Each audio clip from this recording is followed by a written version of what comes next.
마태복음 22장 34절에서 40절 말씀입니다.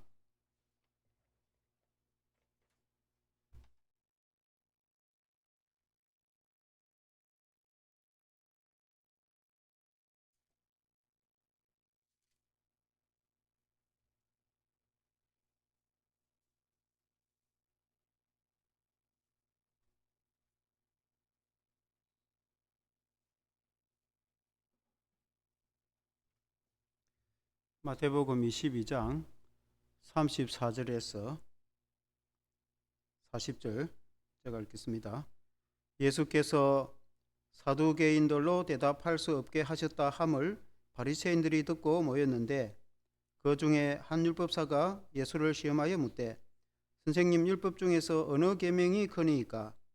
예수께서 이르시되 너의 마음을 다하고 목숨을 다하고 뜻을 다하여 주 너의 하나님을 사랑하라 하셨으니 이것이 크고 첫째 되는 계명이요 둘째도 그와 같으니 너의 이웃을 너 자신같이 사랑하라 하셨으니 이 두 계명이 온 율법과 선지자의 강령이니라. 아멘. 할렐루야. 제일 큰 계명이라는 제목으로 말씀을 드리겠습니다. 바리새인들이 모여서 예수님께 여러 시험의 질문을 했던 사두개인들도 실패를 하였다 하는 말을 듣고 그들이 모의를 하였습니다. 그런데 그 과정에 이제 한 율법사가 생각하기를 우리 주님께 율법적으로 하나님의 말씀으로 질문을 해야 되겠다 이렇게 생각하고 역시 시험하여서 우리 주님께 질문을 하기를 가장 큰 계명이 무엇입니까? 라고 이제 질문을 했다 하는 것입니다. 근데 이제 율법사가 뭐 하는 사람인가? 말대로 한다면 하나님의 율법을 연구하는 사람인데 구약 시대에 같으면 레위인들이 이 율법을 연구하고 가르치는 사람들이었습니다.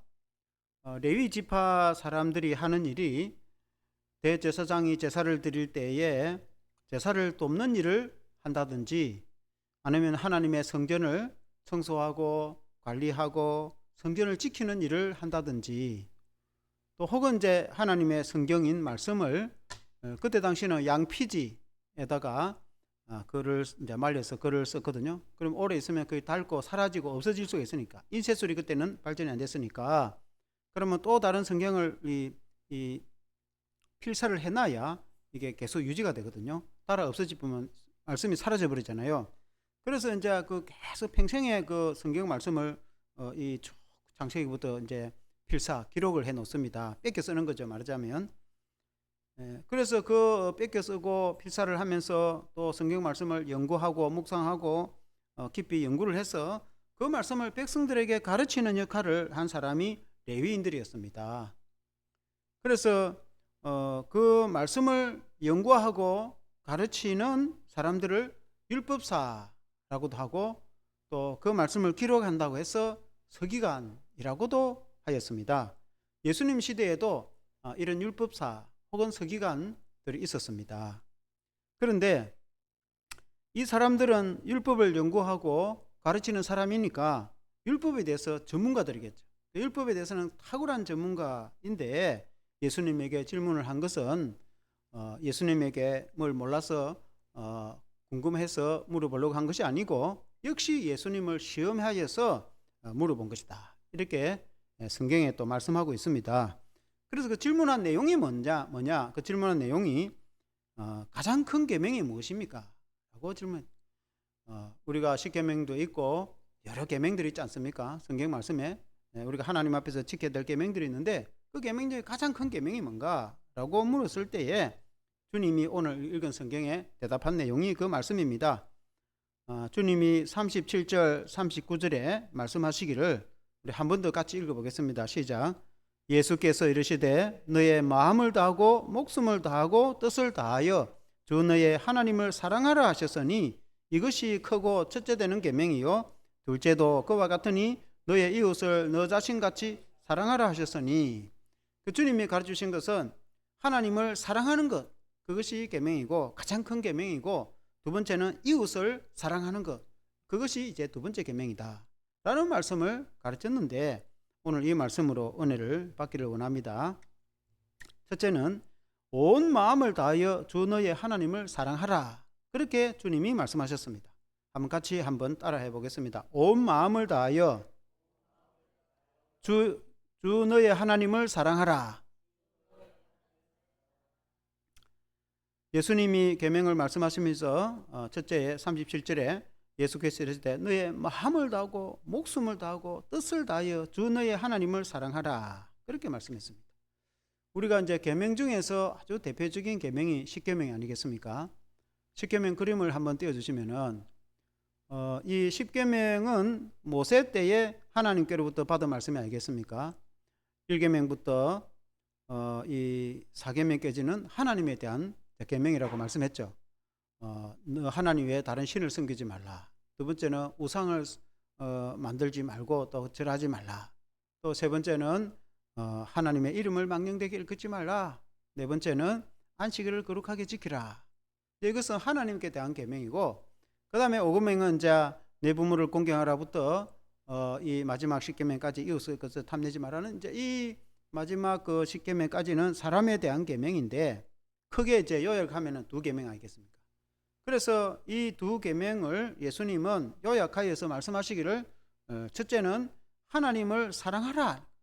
하나님을 사랑하면은 하나님을 사랑하는 자가 우상을 만들어서 절을 한다든지 그렇게 하지 않을 것 아닙니까? 그러니까 우상을 만들어서 절을 하는 것은 마치 간음하는 것과 같은 그런 이제 비유로 하나님이 말씀하십니다. 남편이나 아내가 있는데 배우자가 있음에도 다른 사람 이성과 그렇게 살면은 그 안 되는 거죠. 마찬가지로 하나님만 섬겨야 되는데 하나님을 놔주고 다른 신을 섬기면은 그런 거와 똑같은 거다. 그러니까 하나님이 배우자가 가장 싫어하겠죠. 그와 같이 하나님이 가장 싫어하는 것이 우상을 숭배하는 거 아니겠습니까? 하나님만을 사랑하는 게 가장 성도로서 마땅한 거 아니겠습니까?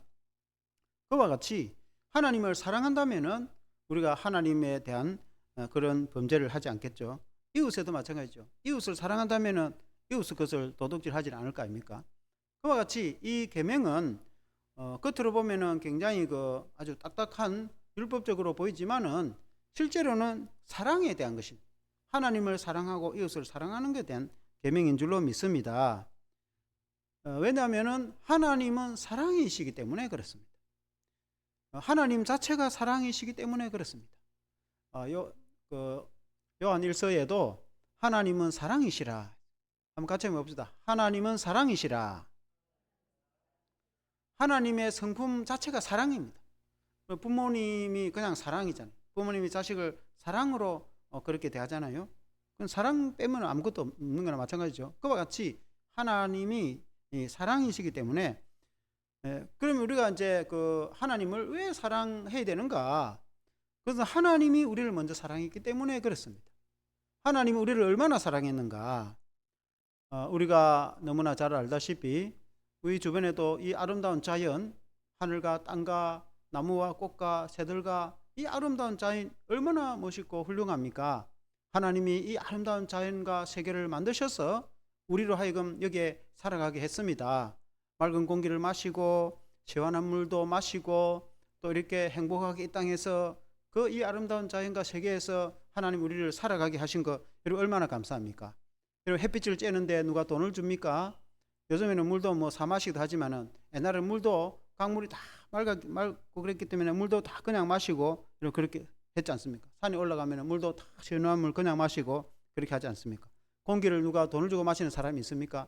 하나님이 이렇게 우리에게 은혜를 베풀어 주셨고, 그리고 또한 우리 인간이 하나님을 떠나서 범죄하여서 심판에 놓여서 영원한 심판을 받을 수밖에 없는 그런 죄인된 인생이 되었을 때에 하나님이 먼저 찾아오시고 하나님께서 그 독생자 예수 그리스도를 보내주셔서 우리 주님이 이 땅에 오셔서 십자가에 처절하게 못이 박히고 살 찢으시고 피 흘려서 우리 죄를 다 용서해 주시고 그 흘린 피로 우리 죄를 씻어 주시고 우리를 구원하여 주셔서 우리를 하나님의 자녀로 삼아 주신 그 은혜가 말로 다 표현할 수 없는 큰 은혜 아니겠습니까?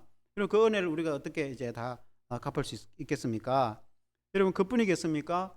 우리 주님은 부활하셔서 지금도 살아계시고 우리의 목자가 되어주셔서 우리의 인생을 지켜주시고 인도해주시고 우리의 삶 가운데 함께해 주시니 얼마나 감사한지. 우리 주님 말씀하시기를 이 세상 끝날까지 내가 너희와 항상 함께 있으리라. 우리 주님이 성령을 보내주셔서 하나님의 성령이 나와 함께 하셔서 내 안에 주님의 성령이 계셔서 우리의 마음에 참된 기쁨을 주시고 참된 평안을 주시고 지혜도 주시고 우리 주님이 우리 인생을 마치 구름기둥 불기둥으로 인도하듯이 우리를 이끌어 주시고 인도해 주시니 얼마나 감사합니까? 그래서 우리가 이 세상에서 뭐 큰 출세를 하거나 뭐 큰 성공을 하거나 그리 하지 아니해도 살아있는 것 자체가, 호흡하고 있는 것 자체가, 우리가 하나님의 자녀가 된 것 자체가 얼마나 여러분 감사합니까? 뿐만 아니라 우리에게는 큰 소망이 있지 않습니까? 우리가 물론 이 땅에 죽으면 영원한 천국 가게 될 것이고 우리 주님이 또 마지막 재림하면은 우리는 영원한 새하늘 새 땅에서 영원히 살아가고 우리의 몸이 부활하여서 주님과 함께 천사들과 영원히 살아가게 될 소망이 있습니다. 그래서 우리가 그 하나님의 무한하신 은혜를 생각하면, 마치 우리가 자녀들이 부모를 생각하면 어릴 때부터 부모가 자녀들을 사랑으로 끊임없이 희생으로 그렇게 이제 양육해 준 걸 생각하면 감사한 거 아니겠습니까? 부모님이 사랑스럽고 그렇지 않겠습니까? 그와 같이 그와는 비교할 수 없겠지만은 하나님이 우리에게 베풀어 주신 무한하고도 한이 없는 그 사랑을 생각하면은 어떻게 우리가 하나님을 사랑하지 아니할 수 있겠습니까? 하나님이 우리를 사랑하시되 먼저 하나님이 우리를 사랑하셨다고 했습니다. 에베소서 1장에도 보면은 그 창세전에 그리스도 안에서 너희를 택하사 그렇게 말씀했습니다. 에베소서 1장 4절에 한번 같이 읽어보겠습니다. 시작. 곧 창세전에 그리스도 안에서 우리를 택하사 우리로 사랑 안에서 그 앞에 거룩하고 흠이 없게 하시려고. 창세전에 이미 예수 안에서 우리를 선택했어. 우리가 하나님을 알기도 전에 하나님이 우리를 자녀로 선택을 한 겁니다. 그래서 부모가 자녀를 낳지 자녀가 부모를 선택하지 않지 않습니까? 그와 같이 하나님이 먼저 우리를 사랑하시고 우리를 먼저 선택하시고 우리를 부르신 것을 믿으시길 바랍니다. 이 땅에서 우리가 예수님을 믿어서 하나님의 자녀가 되었지만은 그러나 그 이전에 하나님이 우리를 먼저 선택한 것을, 우리를 먼저 사랑하신 것을 여러분 믿으시길 바랍니다. 아멘. 그래서 하나님의 사랑이 여러분 얼마나 큽니까? 그 사랑을 생각하면은 우리가 하나님께 감사하고 하나님을 사랑할 수밖에 없는 거죠. 마땅히 하나님을 사랑할 수가 있는 것이죠. 하나님의 그 사랑을 깨달아 알 때에 우리가 정말 하나님을 사랑해야 되겠구나, 그런 이제 생각이 든단 말이죠. 교회 역사에서 유명한 성 프란시스코라는 사람이 있었습니다. 한번 그림을 한번 떼어주십시오. 이 사람은 이제 1200년대 인물인데 신성 로마 제국 그 지역은 아시시라는 이제 로마 지역의 아시시라는 곳에 사람인데, 그때 당시에는 이제 이 독일을 중심으로 거대한 신성 이 옛날 로마 말고 그 뒤에 중세기에 가까이 넘어갈 이 신성 로마 제국의 인물인데 그 아버지가 이름을 프란시스코라고 지었었습니다. 그 아버지가 출신이 프랑스 출신인지 아니면 프랑스에 무역을 많이 갔다 오고 연관이 있어 아들 이름을 프란시스코라고 이제 지어줬어요. 이 사람이 이제 어릴 때부터 신앙생활을 하면서 그때 이제 교회에 백돌이 필요하면은 어릴 때부터 동네에 가서 주민들에게 백돌을 얻어가지고 교회다가 갖다 놓고 할 정도로 했는데 나중에 이제 수도사가 됩니다. 수도사 돼가지고 아버지가 엄청난 부자입니다. 사업을 크게 해갖고 부자인데 이 재산 너에게 다 물려줄 테니까 수도사 하지 마라 그럽니다. 그러니까 아버지 물려주는 재산 그 옷도 싹 다 아버지에게 돌려줘버리고 빈몸으로 수도원에 들어가서 수도사가 됩니다. 그래서 청빈 가난하게 살면서 그 이제 후원 들어오는 것으로 또 가난한 사람들을 도와주고 그래서 얼마나 훌륭한 이제 사람인지 모릅니다. 그래서 성 프란시스코, 미국 하면 샌 프란시스코 있죠. 그게 세인트 프란시스코, 세인트라면 영어로 거룩한 성 프란시스코 그런 뜻입니다. 그래서 이제 이 성 프란시스코의 사람이 아주 훌륭한 성자라고 이제 알려져 옵니다. 그때의 그 제자 중에 한 사람이 이제 그런 이야기가 있어요. 환상을 봤는데 천국에 주님 가까이 하나의 보좌가 있었어요. 의자, 거룩한 의자가 있었어요. 그 의자가 빈 의자가 있어서 그래서 천사에게 물어보니까 저 의자는 누구 겁니까 하니까 프란시스코 거라 하는 거예요. 그래서 깜짝 깨고 일어나가지고 참 우리 스승님은 스스로 어떻게 자신을 생각하는가.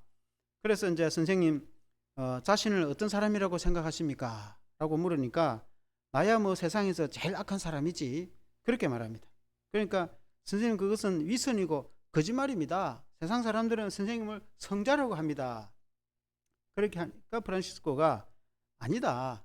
그건 자네가 몰라서 하는 말이고 하나님께서 나에게 베풀어 주신 은혜가 얼마나 크고 놀라운지 그 은혜를 깨달아 알게 된다면은 당연히 하나님을 사랑하게 되고 어느 누구든지 정말 하나님의 크신 그 은혜와 사랑을 깨닫는다면은 그 사람도 나보다 더 훌륭한 사람이 될 거야 라고 말을 했다는 겁니다. 그래서 이 프란시스코는 자신은 나는 아무것도 아니야. 하나님이 내게 베풀어 주신 그 큰 은혜를 생각하면은 내가 이렇게 이제 참 하는 이런 선한 일들은 크게 그렇게 크다고 할 수가 없다라고 이제 그렇게 말했다는 겁니다. 그러니까 이 프란시스코는 가난한 사람들을 얼마나 많이 도와주고 그런 훌륭한 성자였습니다. 그가 이제 그렇게 할 수 있었던 것은 그 하나님의 사랑을 깨달으니까 우리가 하나님을 사랑하고 마땅히 하나님의 선한 일을 하게 됐다는 그런 뜻입니다. 여러분 사랑하는 성도 여러분, 하나님이 우리에게 베풀어 주신 사랑이 얼마나 큰지 여러분 이해가 되십니까? 그 무한한 사랑을 여러분 아시겠죠? 그러면 마땅히 우리가 하나님을 사랑하고 그렇게 살아가는 줄 믿습니다. 근데 이제 예수님이 그 37절에 보면은 예수님이 예수께서 이르시되 너의 마음을 다하고 목숨을 다하고 뜻을 다하여 주 너의 하나님을 사랑하라 그렇게 했습니다. 그러니까 이 말씀은 신명기 6장 5절을 인용한 말씀인데 신명기 6장 5절에는 너는 마음을 다하고 뜻을 다하고 힘을 다하여 너의 하나님 여호와를 사랑하라. 여기 보니까 힘을 다하여가 있는데 우리 주님은 목숨을 다하여로 이제 이렇게 대체를 했는데 같은 맥락입니다. 어쨌든 주님이 하신 말씀 중에 보면은 먼저는 마음을 다하여 하나님을 사랑하라. 마음이 중요한 겁니다. 우리가 그때 행동도 그때 이렇게 그것도 중요하지만은 우리의 속 마음이 정말 주님을 사랑하고 우리의 속 마음이 정말 하나님을 사랑하는 마음, 그게 이러면 중요한 거예요. 사람 마음이 이러면 제일 중요한 거 아닙니까? 아멘. 마음이 없는데 그냥 뭐 겉으로 뭐 한들 그 아무 의미가 없잖아요. 남녀가 서로 좋아하는데 마음으로 진실로 좋아하고 사랑하는 마음이 있어야지. 마음으로 좋아하는 마음이 없으면은 그 아무 의미가 없는 거 아닙니까? 그와 같이 하나님을 마음으로 가장 사랑하는 마음이 여러분 중요합니다. 아멘. 그리고 또 이제 목숨을 다하여 하나님을 사랑. 여러분 우리 예수님은 실제로 이 땅에 오셔서 우리를 위해서 십자가에 죽으시기까지 우리를 사랑했지 않습니까? 그래서 그 주님의 사랑을 생각한다면 우리가 주님을 사랑하고 우리가 하나님을 사랑한다는 것은 온 마음을 다하고 목숨을 다하고 우리의 인생의 그 모든 것을 다하여서 우리가 하나님을 사랑하는 것이 마땅한 줄로 믿습니다. 그리고 주님은 뜻을 다하여 주 하나님을 사랑하라. 그러니까 사람의 의도가 뭔가, 사람이 어떤 행동을 할 때에 무슨 목적으로 그렇게 했는가, 그리고 그게 중요한 겁니다. 우리가 정말 하나님을 사랑하고 하는 행동, 정말 우리가 주님을 위해서 우리가 행동을 한다면은 얼마나 훌륭한 일을 하게 되겠습니까? 그러니까 그 목적이 중요한 거예요. 그래서 우리가 어떤 일을 하든지 정말 주님의 영광을 위해서, 하나님의 영광을 위해서 우리가 뜻을 다하여서 하나님을 사랑하고 우리가 감당해야 될 줄로 믿습니다. 두 번째는 주님이 하신 말씀이 너의 이웃을 너 자신과 같이 사랑하라 그렇게 말씀했습니다. 한번 같이 읽어봅시다. 내 이웃을 내 자신과 같이 사랑하라. 여러분 이제 예수님이 첫째 계명에 대해서는 하나님을 사랑하는 것에 대해서 말씀했고 그 다음에 두 번째 계명에 대해서는 39절에 한번 같이 읽어보겠습니다. 39절 앞에 있는 걸 보고 한번 같이 크게 읽어보겠습니다. 시작. 둘째도 그와 같으니 너의 이웃을 너의 자신과 같이 사랑하라 하셨으니. 둘째도 마찬가지로 하신 말씀이 너의 이웃을 너 자신같이 사랑하라, 그렇게 말씀했습니다. 물론 여기서 사랑하는 것은 아가페죠. 아가페라는 것은 희생적인 사랑입니다. 부모가 자식을 사랑하는 것은 희생적인 아가페 사랑이죠. 그러나 친구, 이렇게 그거는 우정, 필레오 아닙니까?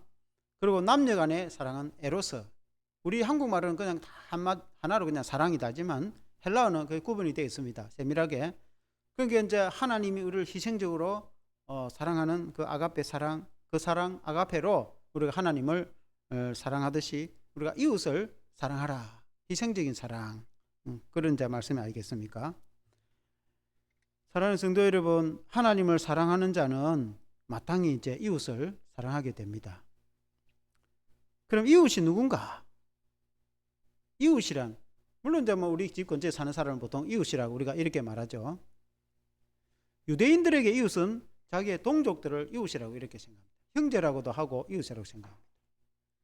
그럼 우리가 이제 이웃은, 예수님이 말하는 이웃은 누구를 말하는가? 우리가 이웃 사촌이라는 말도 있는데 이웃은 누구를 말하는가? 예수님 이 성경 공생애 때 누가복음의 10장에 보면은 그런 말씀이 있습니다. 이게 병행구절이라고도 하고 또 좀 비슷한데, 어떤 율법사가 예수님께 찾아와서 예수님, 어떻게 하면 영생을 얻을 수 있겠습니까? 하니까 예수님이 너 성경에서 뭐라고 읽었느냐? 성경에 뭐라고 가르치던가? 율법사는 성경을 연구를 많이 한 사람이니까. 그러니까 율법사가 대답하기를 누가복음 10장 20절에 보면은 한번 같이 읽어보겠습니다. 시작. 대답하여 이르되 너의 마음을 다하여 목숨을 다하며 힘을 다하며 뜻을 다하여 주 너의 하나님을 사랑하고 또한 너의 이웃을 너 자신같이 사랑하라 하였나이다. 이렇게 말씀했습니다. 여기 보니까 여기서는 율법사가 대답을 합니다. 아까 우리 마태복음에는 예수님이 대답했는데 여기 보니까 율법사가 마음을 다하고 목숨을 다하고 뜻을 다하여 하나님을 사랑하고 이웃을 너 자신을 사랑하라고 하였다고 율법사가 이제 그렇게, 그래서 예수님이 옳다, 너가 한 말이 맞다, 그렇게 이제 예수님이 칭찬을 해줍니다. 그때 이 율법사가 자기가 잘 보이려고 예수님에게 그러면 이웃이 누구입니까? 그렇게 율법사가 물어봅니다. 그래서 예수님이 우리가 잘 아는 대로 선한 사마리아인 비유를 해줍니다. 그러면 그 한번 그림을 한번 띄워주시면은 한 사람이 있었어요.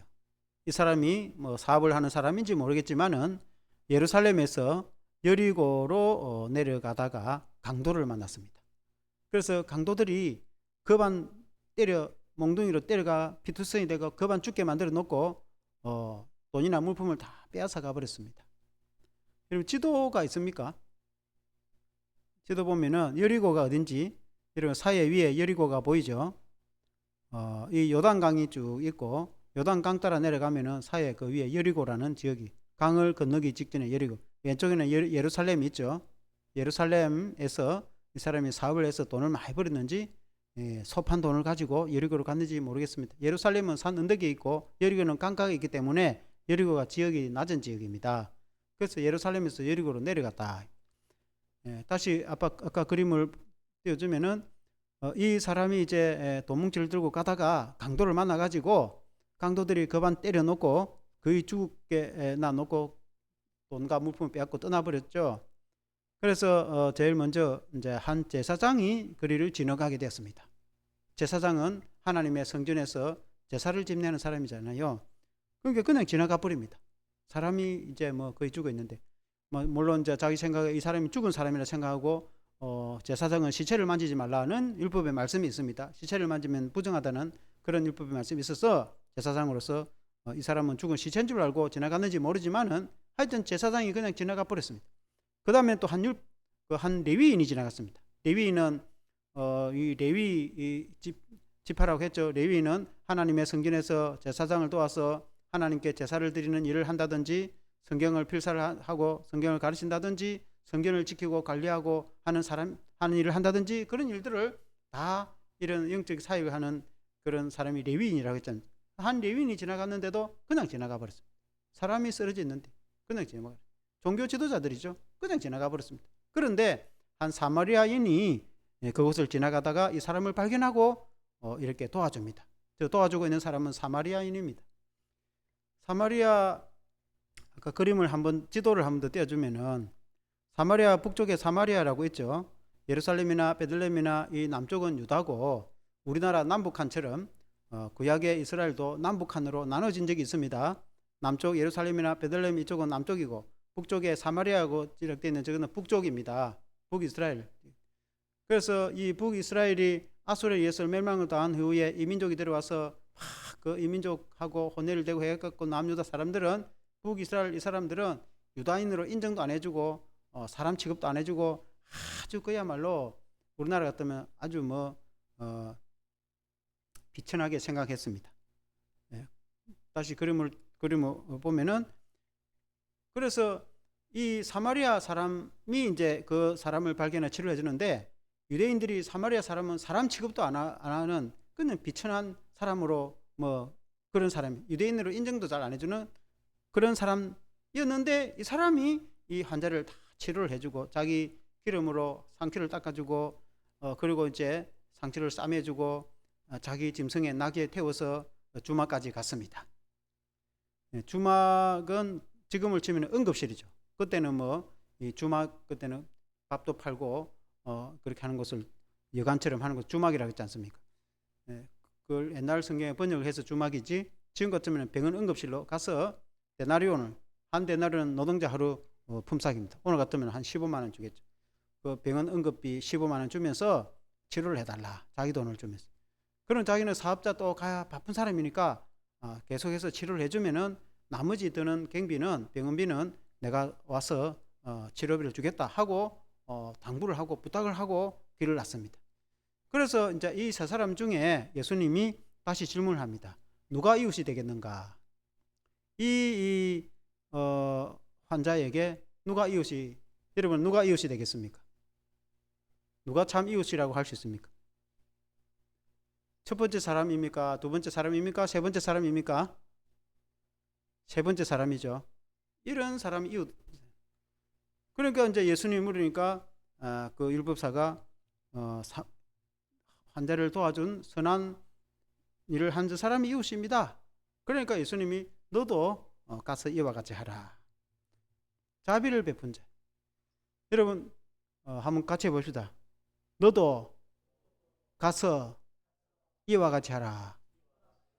우리 예수님이 우리에게 그렇게 하신 말씀입니다. 너도 가서 그와 같이 하라. 그런 자가 참 이웃이다. 누가 이웃이냐? 누가 참 이웃이 될 수 있느냐? 이런 사람이 이웃이 될 수 있다. 그래서 너가 참 이웃이 되고, 그리고 이웃을 사랑하라. 그 주님이 가르치신 말씀입니다. 이웃을 사랑하는 자. 여러분 그래서 예수님이 가장 큰 계명에 첫째는 하나님을 사랑하는 것이고, 두 번째는 이웃을 사랑하는 것입니다. 이제 이 그림을 내려도 되겠습니다. 우리는 고린도전서 13장에 성경에 보면은 우리가 사랑장이라고 하지 않습니까? 고린도전서 13장 1절부터 3절에 보면은 그런 말씀이 있습니다. 한번 같이 읽어보겠습니다. 시작. 내가 사람의 방언과 천사의 말을 할지라도 사랑이 없으면 소리나는 구리와 울리는 꽹과리가 되고, 내가 예언하는 능력이 있어 모든 비밀과 모든 지식을 알고 또 산을 옮길 만한 모든 믿음이 있을지라도 사랑이 없으면 내가 아무것도 아니요. 내가 내게 있는 모든 것으로 구제하고 또 내 몸을 불사르게 내어줄지라도 사랑이 없으면 내게 아무 유익이 없느니라.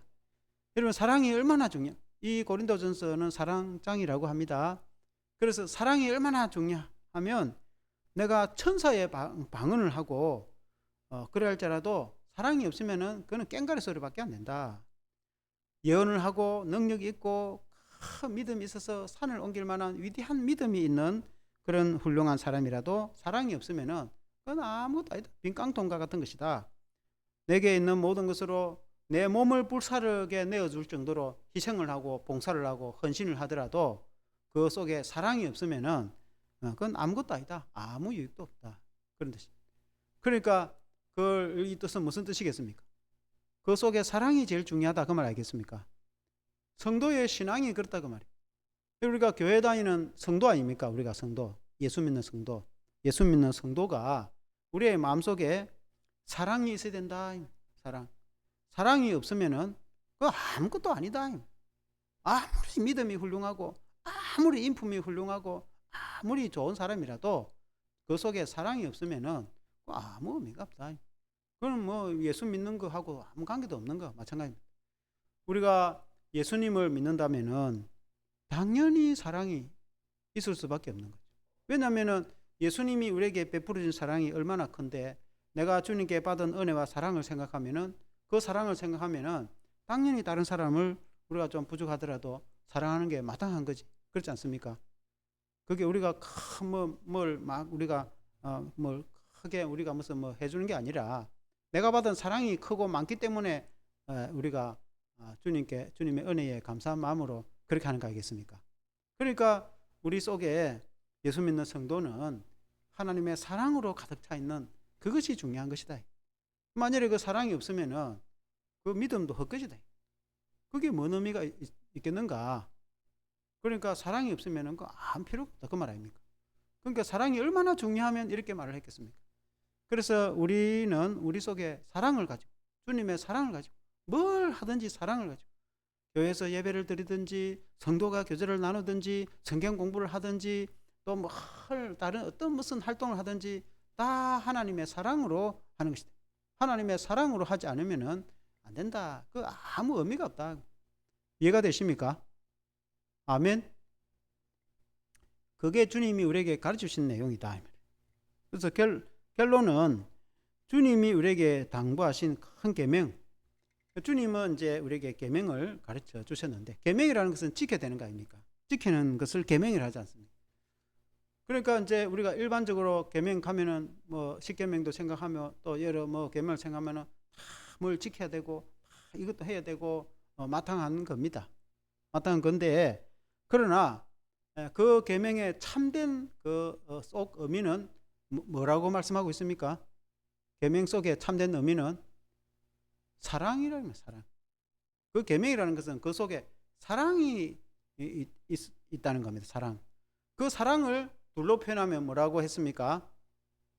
하나님을 사랑하는 것과 이웃을 사랑하는 것. 하나님을 사랑할 때는 온 마음을 다하여 목숨을 다하여 전심으로 정말 내 모든 것을 다해서 하나님을 사랑하는 그 사랑이 진실된 사랑이다. 그냥 거칠애로 적당하게 하는 게 아니고 온 마음을 다해서 정성을 다해서 하나님을 사랑하는 거죠. 그리고 이웃을 너 자신같이 사랑하라. 여러분 너 자신을 사랑하라면은 그 이전 개혁 성경에는 너 내 몸과 같이 사랑하라 그렇게 말했습니다. 우리 몸에 뭔가 조금 긁히면 얼마나 아파서 난리 납니까? 병원 가고 뭐 난리 나잖아요. 뭐 아파가지고. 그러니까 너의 몸을 얼마나 귀중하게 여깁니까? 우리 자신을 얼마나 귀중하게 여깁니까? 내가 상처를 받으면 얼마나 내가 마음 아파하고 또 우리가 조금이라도 다치면 얼마나 막 난리 아닙니까? 병원 가고 막 약 먹고 약 붙이고 그렇게 이제 하는 것처럼 역지사지. 그러니까 너가 그런 것처럼 상대방도 입장을 바꿔서 생각했어. 너가 너 몸을 너 자신을 그렇게 사랑하고 돌보는 것처럼 역지사지 다른 사람도 귀중하게 여기라. 그 말씀 아니겠습니까? 그게 사랑이 아니겠습니까? 그래서 예수님이 너 자신같이 너 자신을 돌보는 것처럼 다른 사람을 위해서 사랑하라. 그렇게 주님이 말씀하신 겁니다. 우리가 완전하지는 않겠지만은 그래서 역지사지 입장을 바꿔서 생각하면은 많은 경우에 우리가 사랑으로 감당할 수 있는 거 아니겠습니까? 우리가 주님의 그 마음을 품고 주님이 우리에게 가주신 사랑으로 모든 것을 감당하는 저와 여러분 되시기를 주 이름으로 축원합니다. 한번 기도하겠습니다.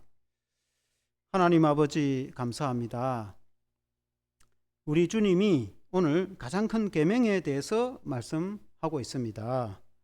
주님이 말씀하신 가장 큰 계명은 하나님을 사랑하는 것이고 이웃을 사랑하는 것이라고 말씀하고 있습니다. 하나님을 사랑하되 온 마음과 뜻과 목숨을 다해서 사랑하는 그런 마음과 믿음을 주시기를 원합니다. 우리가 주님께 받은 그 한없는 은혜를 생각하면 우리가 마땅히 하나님을 사랑하고 헌신하게 될 줄로 믿습니다. 또한 우리가 주님께 받은 그 은혜와 사랑을 생각할 때에 우리도 다른 사람을 이웃을 사랑하는 그런 성도가 되게 하여 주시기를 간절히 기도드리고 원합니다. 하나님 아버지, 또한 6월이 이제 국가보훈의 달입니다. 6.25 전쟁 가운데서도 또 많은 경우에 국가를 위해서 헌신한, 때로는 목숨을 바치고 헌신한 그런 훌륭한 사람들도 있었습니다. 우리가 이 나라를 위해서 기도하고 또 우리가 이 이웃을 사랑으로 섬기는 그런 성도들이 되게 해 주시옵소서. 예수 그리스도 이름으로 기도합니다.